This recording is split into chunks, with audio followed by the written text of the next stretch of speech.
Okay, welcome to a new episode on my new channel. I want to go over this winter car I haven't driven in 2 years. I bought this Mark IV Jetta in 2005. No, I bought this one in 2008. And it already had 100,000 miles on it then.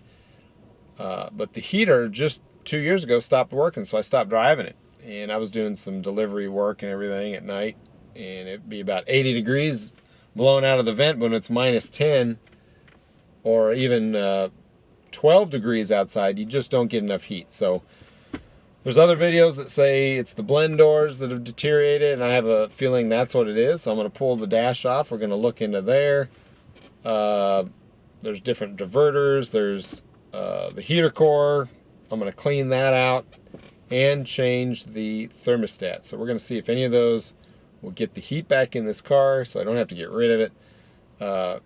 So if we achieve that predicament, we get out of this predicament, I did want to recommend these cars. When I bought this thing, actually I think this was a flood car. So pretty much everything on this car you can do yourself and get yourself a parts car, but parts are cheap. On eBay I bought all the plastic replacement hose parts for like 25 bucks. So I got aluminum versions of them. Wheel bearings, you gotta have a special tool on those, but you can easily pay any shop to do that. They may have the Volkswagen wheel bearing tool. Lower control arms, shocks, all your ignition stuff. It's actually pretty easy to do yourself. So I'd say as far as modern cars go, you know, that are computer controlled, this is the only one that I'm not afraid to dig in and start fixing on stuff. And the parts last. Here's what we're gonna do. Let's take a look here.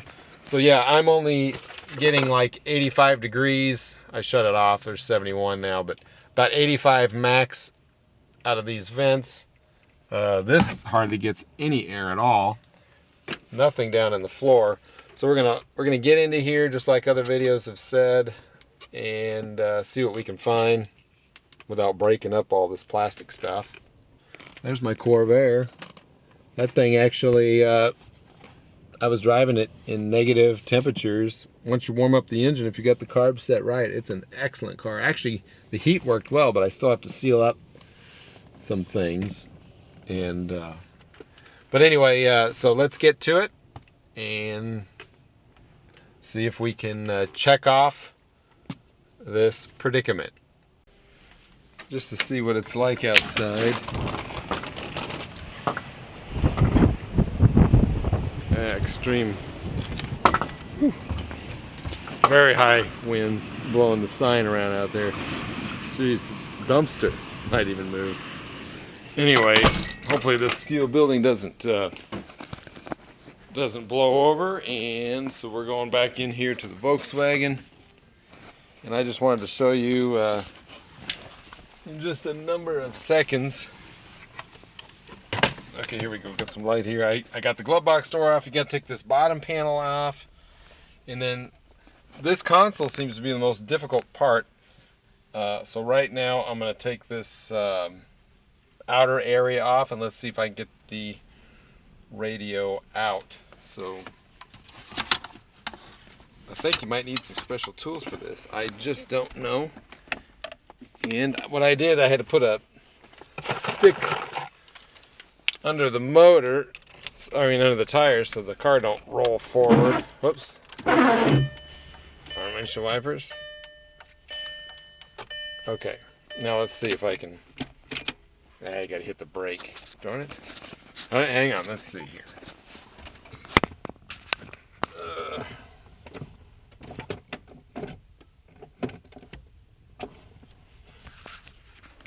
Okay, I had to get the adjuster, the gear selector out of the way. These bolts, too much torque on this wrench here. Yeah, so I'm keeping everything in a box. I'm being watched. Alright, so let's see if this whole thing comes off now. Oh yeah, it does. What's holding it over here? This side is loose. Oh, there's one more screw down. We can turn that off. It's irritating.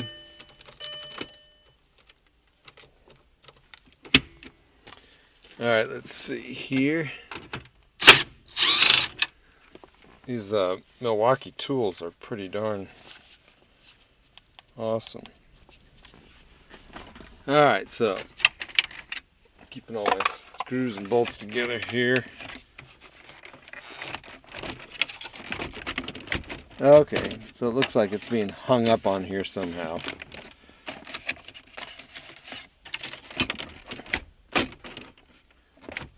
Looks like there's a...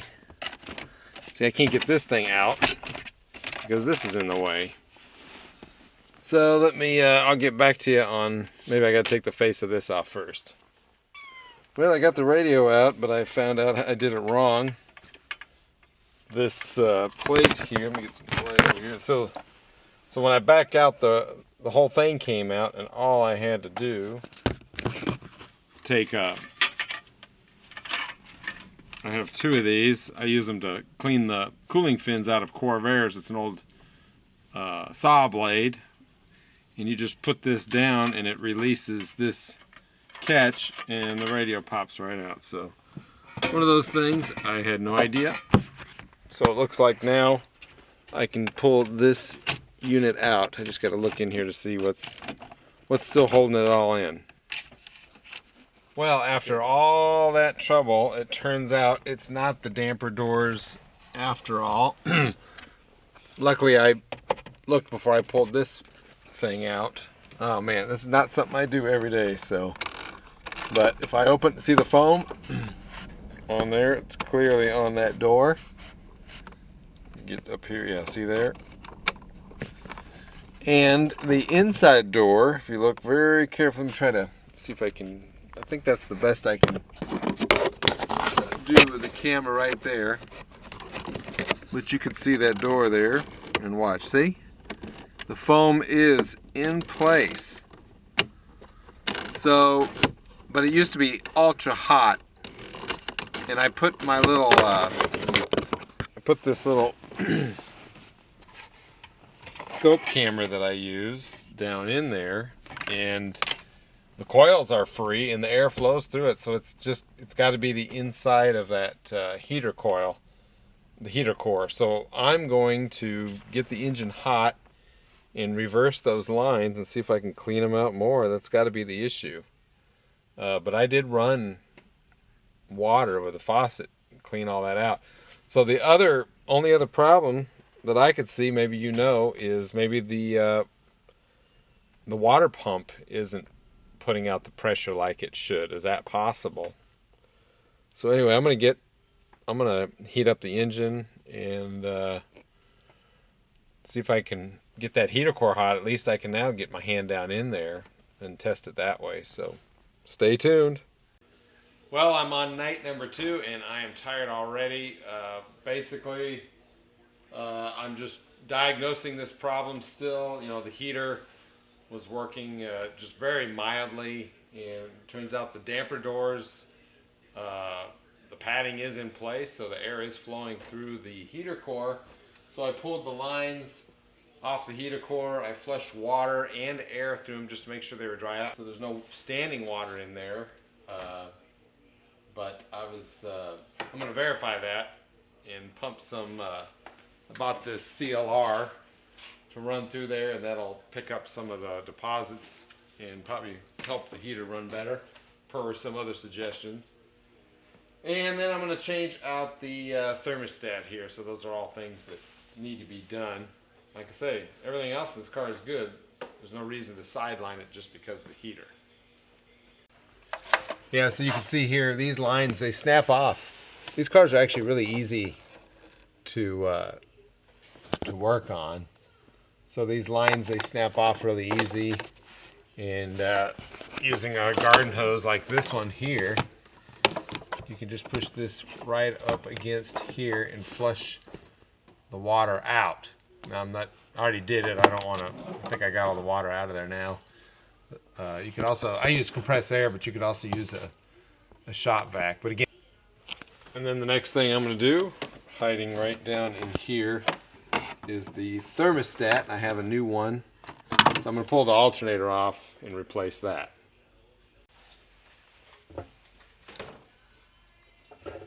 Okay, well, I rigged up. Hopefully the camera's not shaking. I'm standing on a grate that it's standing on. Anyway, I rigged up a deal to get this CLR into the heater core. So yeah, it does go down and up. It has these real thin veins, so it actually doesn't ever hold much water, but corrosion is pretty easy for it to occur. So I rigged up this little transmission funnel part. It has a little valve that opens and closes, and it's kind of neat. This we actually sell them here in our shop. This flow tool. It's got a valve, and it has different adapters for different bottles. So I can put the CLR upside down, and then when I let it flow, I turn the valve here. Maybe you can see the green. So gravity works it in there, and it's topped off. So now I'm just going to let it sit in there for 5 minutes or so, and then there it goes, it's topped off. And then I'm going to flush it again with water, and we'll see if anything comes out at that point. Alright, I'm going to hold this camera so you can actually see the water. You can watch this together here. And yeah, unfortunately you got to waste a lot of that CLR to get it to work in here. But I think I got the lighting to where you can see there. The one over there on the right is the actual intake, so we're going to push out that way. Let me move the light a little bit more, maybe it might help. Just don't want to splash water all over the light here. Well, that's going to be the best I can do right there, it looks like. Okay, so let's see if we see any sediment come out of here. There, that's a little bit better shot.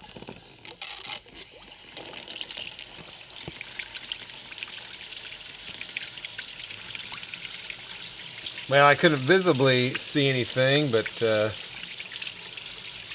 flow is pretty good.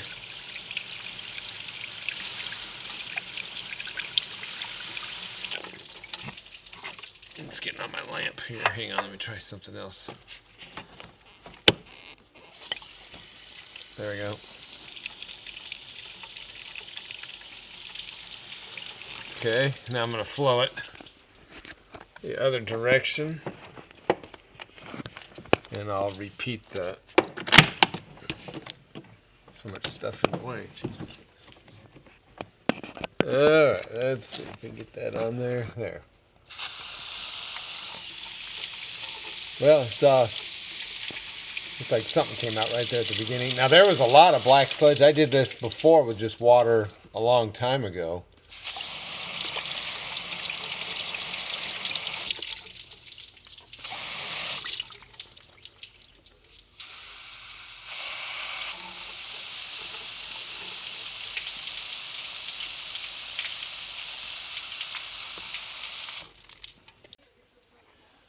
All right, back here on the Jetta, and again, this is my winter car, so I wish I had a 50s car available for winter. I almost got a look up a Studebaker, what was that called? Scotsman. In 1957 or 58, it was the cheapest car you could buy. They advertised it for $1,776, $1,776. Stripped out car. The heater was optional. Very few of them had a heater. The car was lightweight. It was a big 1950s shaped car. Look it up. But you could get, with the overdrive and that 3 or 4 speed manual transmission, you could get 26 miles per gallon or something. It had that flathead 6 in there.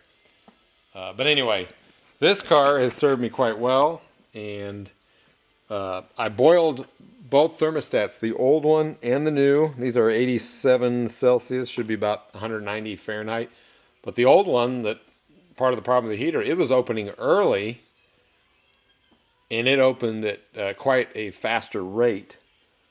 So we're talking about 3/4 of a centimeter, and then this one just opens a little bit. So that may help right there. One more thing real quick on this segment.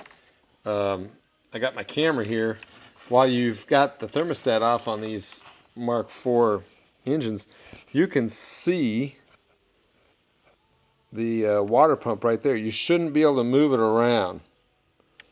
And all those deposits are from people using the wrong low quality antifreeze, and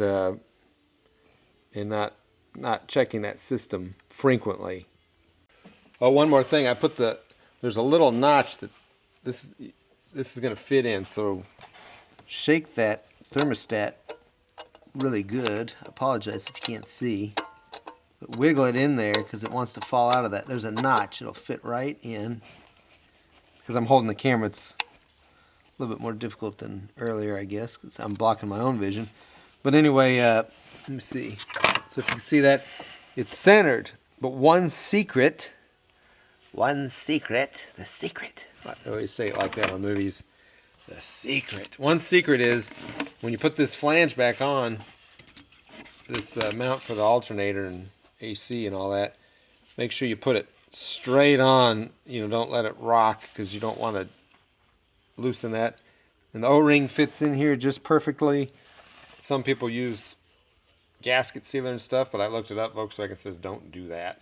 Compatibility issues and things like that. So this thing ought to seal just fine, putting pressure on that O-ring, and yeah, it just slides right in there, and then I can get the screws on. Alright, we're just going to slide these. They snap right into place, these new style heater hoses. I replaced these, so they just click right in place, just like so. Okay, Garmin, stop recording. Alright, take 2 on the inside part. Alright, I'm back here on the inside of the Jetta, and first thing, the struggle. I wish I got that on video, because getting that box aligned, getting that box set right, aligned with this and the foam is something else. The trick is there's actually a third piece. This looks like the wall right there. That diverter is sitting right in the middle.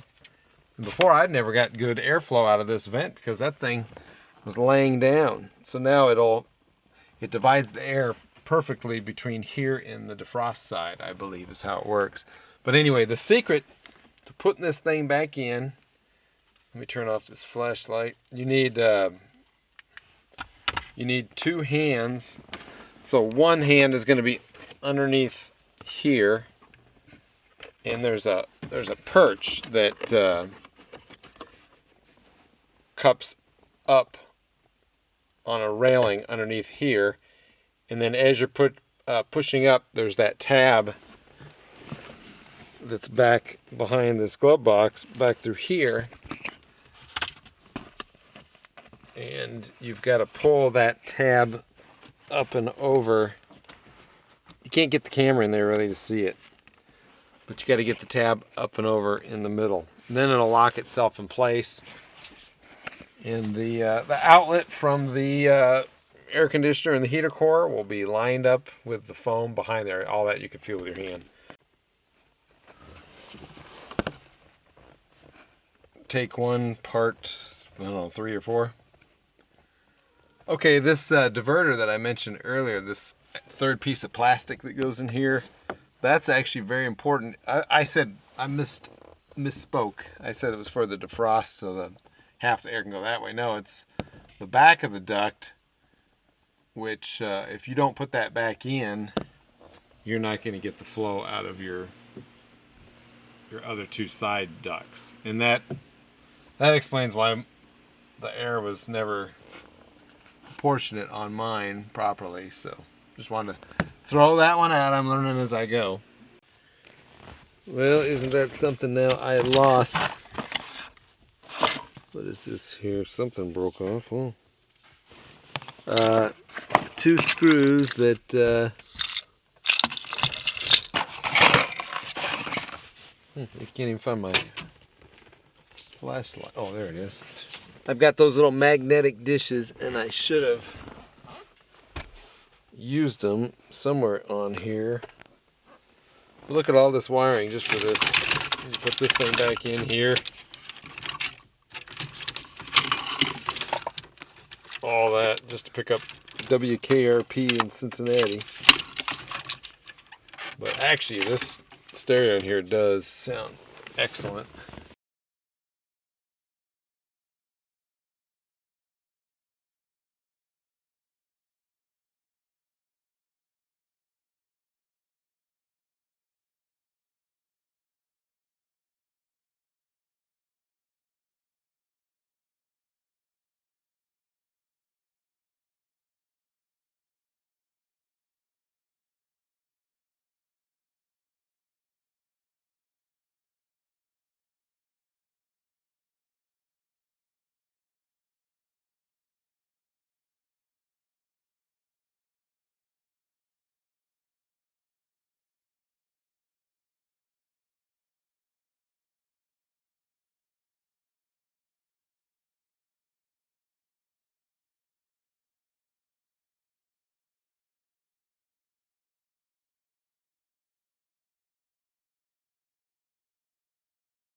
Alright, I don't know if I got enough battery to do this or not, but we show, if you can see this, 102 degrees. I couldn't even get that before, so this is a success. It's working. Let's get to our destination and see if it gets even hotter. And also, pulling all this dash out and everything, I was able to get the AM radio. The 49ers and the Ravens with my son yesterday. So yeah, the AM radio dial even works. The antenna thing was all screwed up. And that's KFAB down in Omaha, so it's pretty remarkable. Tearing out the dash, what a pain, but it paid off a little bit there. Okay, I'm here at the destination. Hopefully the thermostat is open. This engine is kind of cold-natured anyway, but take a look at this. 144 degrees. Let's put the light on so you can see that. Yeah, there you go, 149. That's the air temperature in there. Not bad. Never saw that before in this car. So it was a combination of things. Mainly nothing to do with the damper doors, but the thermostat and cleaning out the heater core with the CLR. I think that did the most.